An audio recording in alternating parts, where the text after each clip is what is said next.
अस्सलाम वालेकुम। आज हम लोग पढ़ेंगे सेल्स। सेल्स शुरू करेंगे। सेल्स के साथ हम लोग पढ़ेंगे कैश सेल्स और क्रेडिट सेल्स और सेल्स रिटर्न। देखिए परचेजेस हमने पढ़ा था। परचेजेस का मतलब है गुड्स को खरीदना, लेकिन कारोबार में गुड्स को खरीद के पास रख लिया जाता है। क्या करेंगे उसको? बेचनी भी तो है। अगर बेचोगे नहीं तो कारोबार कैसे चलेगा? ठीक है। फर्ज करें आपने घड़ियों की दुकान बनाई है, घड़ियों की फर्ज करें तो घड़ियों की दुकान बनाई है, तो घड़ियां खरीद के आपने भर लिया, पूरा शोकेस दीवारें भी भर ली, अब बस रख के बैठ जाओगे?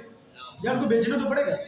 जब तक बेचोगे नहीं तो आपको प्रॉफिट वगैरह कहाँ से होगा, कारोबार कहाँ से चलेगा? तो आपको ये चीजें आगे बेचनी पड़ेंगी। ओके। जब हम गुड्स को बेचते हैं तो उसको हम नाम क्या देते हैं? सेल्स। जब हम गुड्स को खरीदते हैं तो नाम क्या देते हैं? गुड्स को खरीदेंगे तो परचेजेस, गुड्स को बेचेंगे तो सेल। समझ आ गई? लेकिन इसकी सेल्स की जब हमने तारीफ लिखनी है तो वो कुछ हम लोग उसमें कुछ अहम अल्फाज हैं, कुछ इंपॉर्टेंट वर्ड्स हैं, उनको आपने ज़हन में रखना। वो आपकी तारीफ में लाजमी मौजूद होने चाहिए। वो कौन से अल्फाज हैं वो देखिए। सेल्स किसे कहते हैं?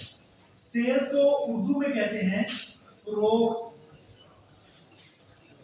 सेल्स को उर्दू में क्या कहते हैं? फरोख्त।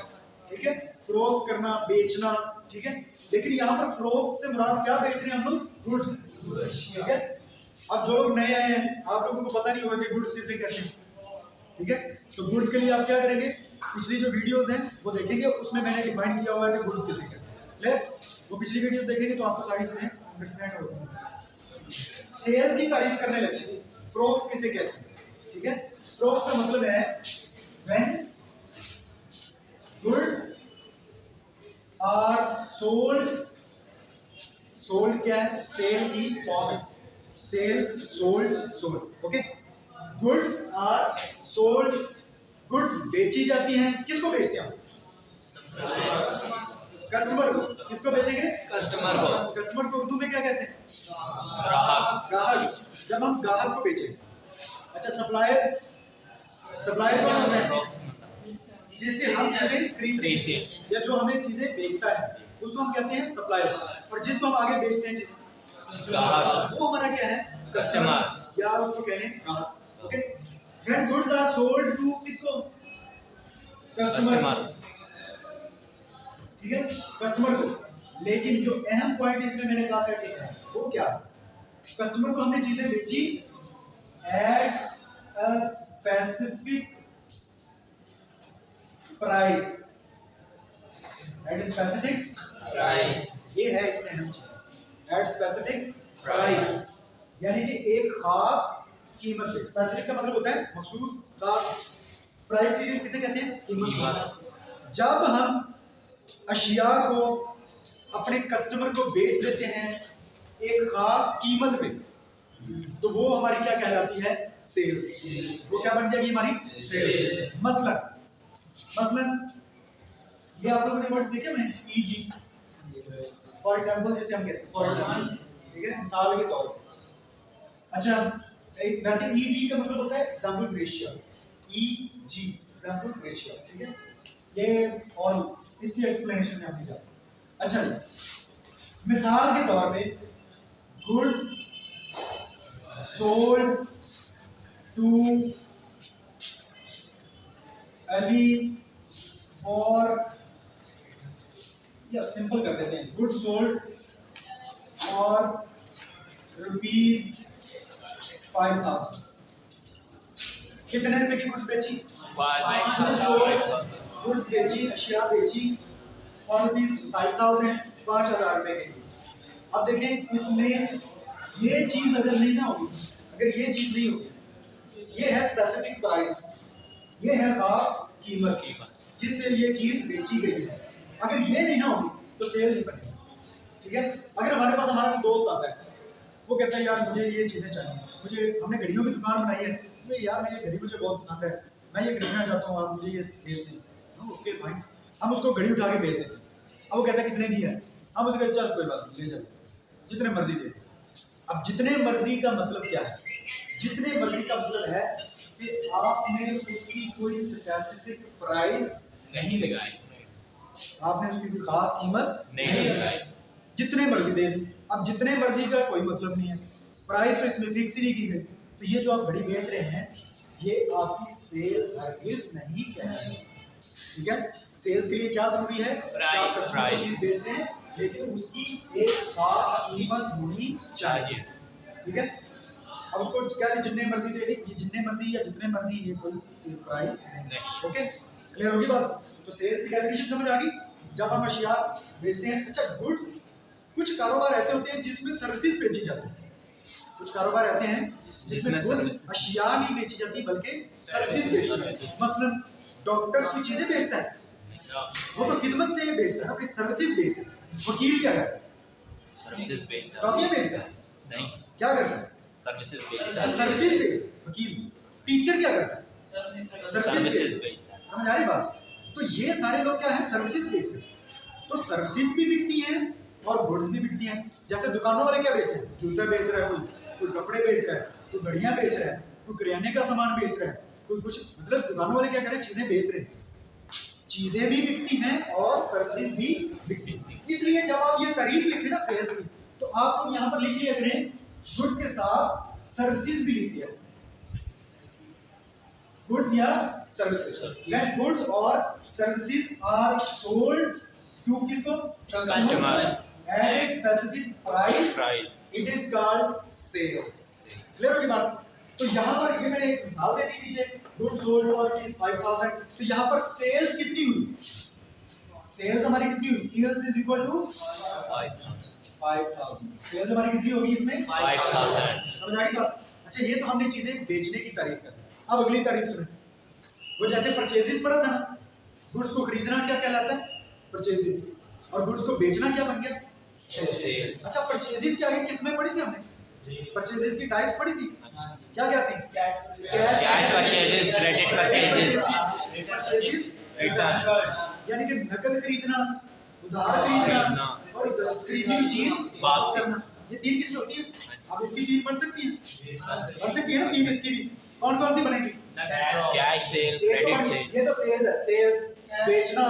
आगे किस्म कौन सी बनेगी, कैश सेल, यानी कि नकद बेचना, नकद बेचना, और क्रेडिट क्रेडिट सेल, सेल यानी कि उधार बेचना, उधार बेचना, और सेल्स रिटर्न, सेल्स रिटर्न, यानी कि बेची हुई चीज हमें भी तो वापस आ सकती है।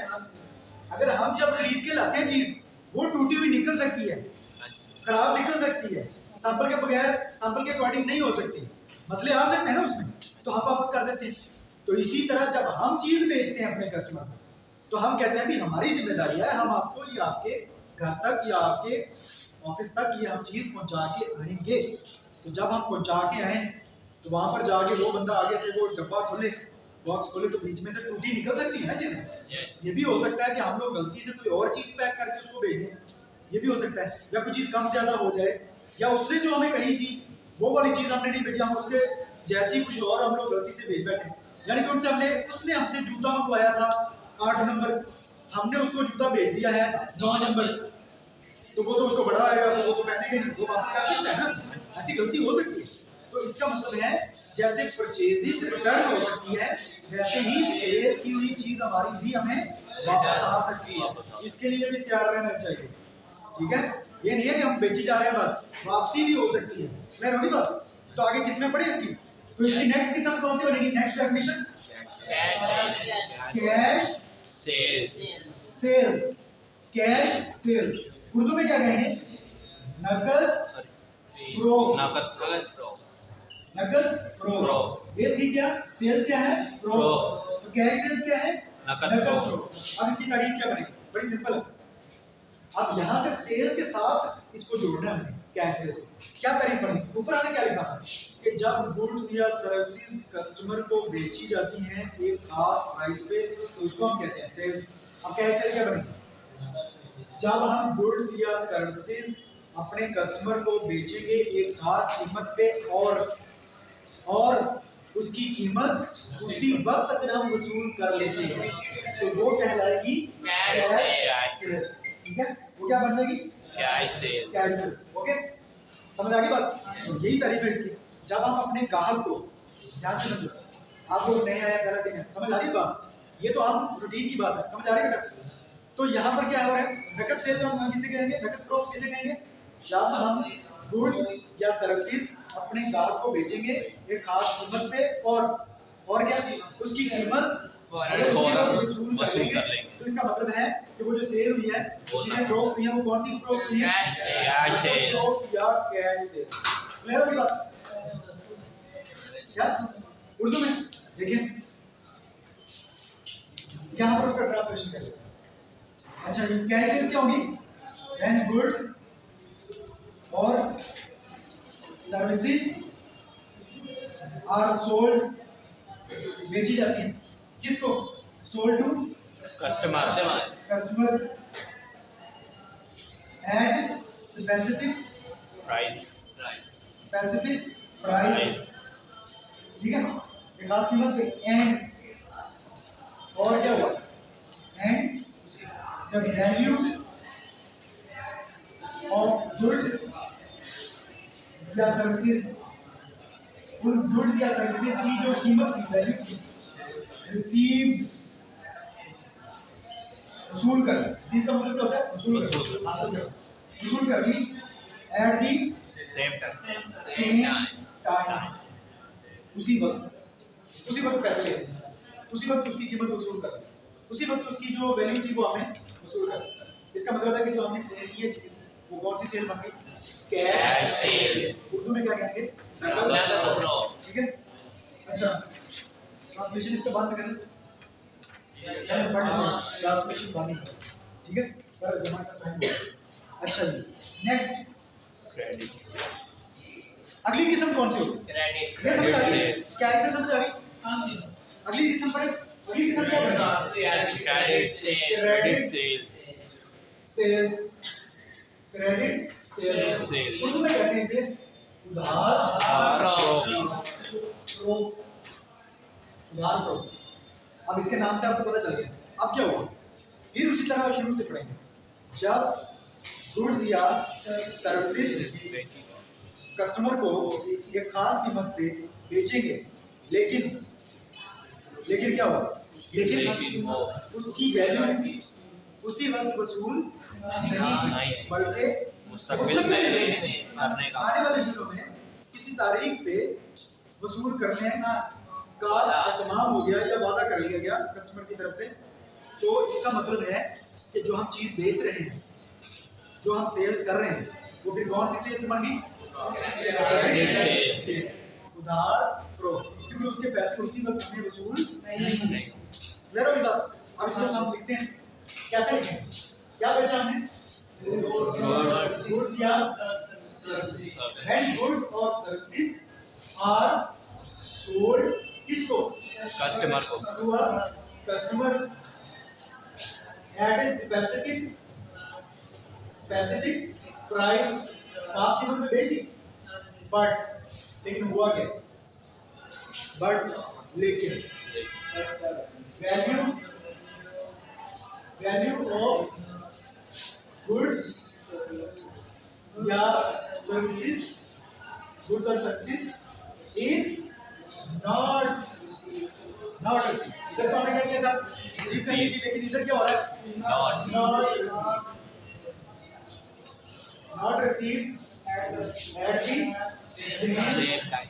टाइम, उसी वक्त, सेम टाइम पे क्या मतलब होता है, उसी वक्त, not received at the same time, उसी वक्त वसूल नहीं, रादर, बल्कि रादर का मतलब क्या होता है, बल्कि, रादर a promise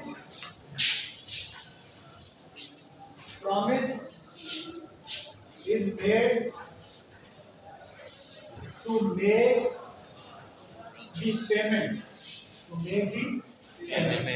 इसका क्या मतलब, बल्कि एक वादा कर लिया गया टू मेक दी पेमेंट, अदायगी करने के लिए, पैसे देने के लिए क्या किया उसने, एक वादा, टू मेक दी पेमेंट, कब, एट सम फ्यूचर टाइम, मुस्तकबिल की, यानी कि आने वाले दिनों की किसी तारीख का उसने वादा किया कि फलां तारीख को मैं आपको पैसे दे दूंगा।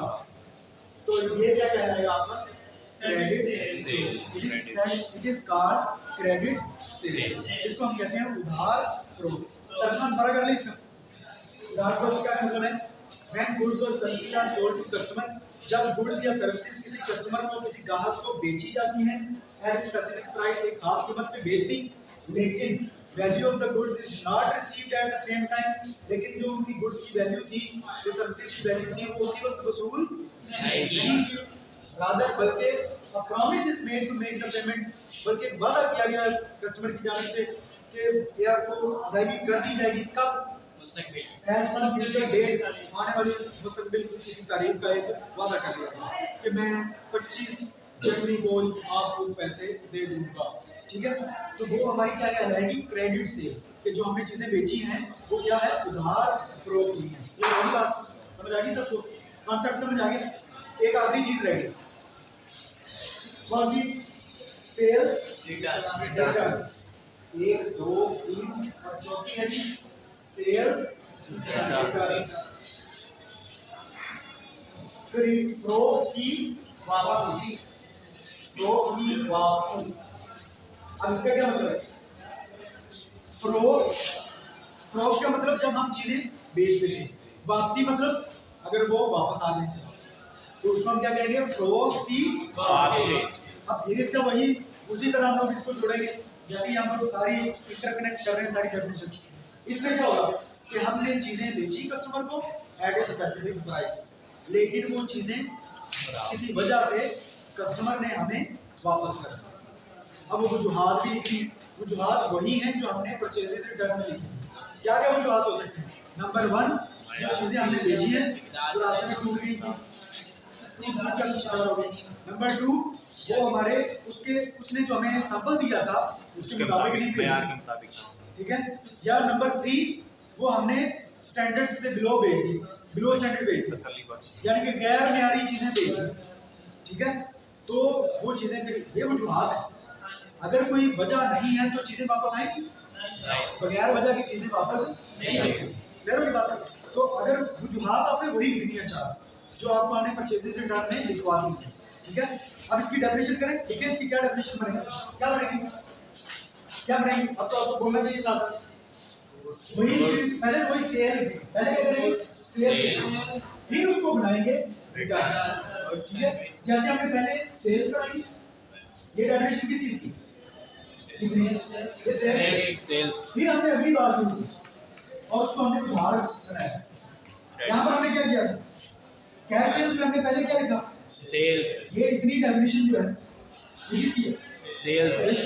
फिर हमने क्या किया? उसको एंड लगा के आगे उसको क्या है? नकद बनाया। सेम उसी तरह पहले हम क्या करेंगे? सेल्स बनाएंगे, फिर उसको रिटर्न मारेंगे, फिर उसको रिटर्न बनाएंगे। कैसे? when goods or services are sold to customer at a specific price, but these goods are returned, लेकिन ये गुड्स रिटर्न हो गए।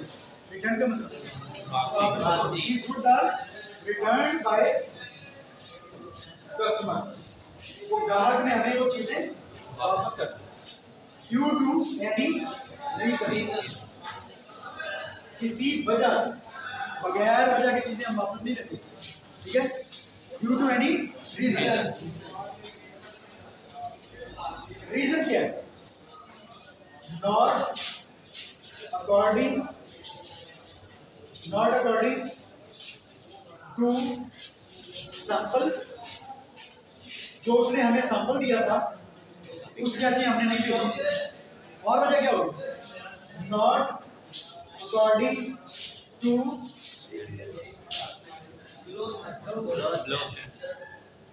स्पेसिफिकेशन,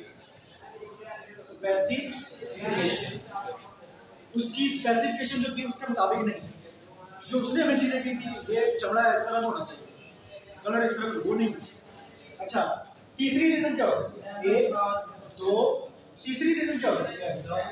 बिलो स्टैंडर्ड स्टैंडर्ड, गैर मेयारी चीजें बेचना, बिलो स्टैंडर्ड, ठीक है। और ब्रोकन गुड्स, टूटी हुई चीजें बेचना, ठीक है। आप आगे लिख सकते हैं एक्सेट्रा, ETC एक्सेट्रा वगैरह वगैरह, यानी कि ये चार ही नहीं है, और भी रीजन हो सकते हैं, ठीक है। बस समझ आ गई है? अब दोबारा इस पर रिपीट करना है एकदम। जब गुड्स या सर्विसेज किसी ग्राहक को हमने बेचते हैं एक खास कीमत पे, और वो गुड्स रिटर्न हो जाती है, वापस आ जाती है, वो कस्टमर हमारा हमें चीजें वापस कर देता है किसी वजह से, वो जुहाल दर्ज ज़ैल है, not according to specification, not according to sample, not according to below standard या broken items या broken goods, टूटी हुई चीजें हैं, स्पेसिफिकेशन के मुताबिक नहीं है, स्टैंडर्ड के मुताबिक नहीं है, से उसकी जो सैंपल है उसके मुताबिक नहीं है, इसी वजह से वो चीजें हमें वापस कर दें। क्लियर होगी बात? अच्छा, इसकी एग्जांपल जो है तो मैं आपको लिखवा दूं, अभी लिखवा दूं, चलो बाद में लोगे, ठीक है। नेक्स्ट इसके लेक्चर में, अभी चूंकि लेक्चर खत्म हो गया, टाइम खत्म हो गया, तो हम नेक्स्ट लेक्चर में इसकी एग्जांपल आपको, ठीक है। तो नेक्स्ट लेक्चर में मिलेंगे।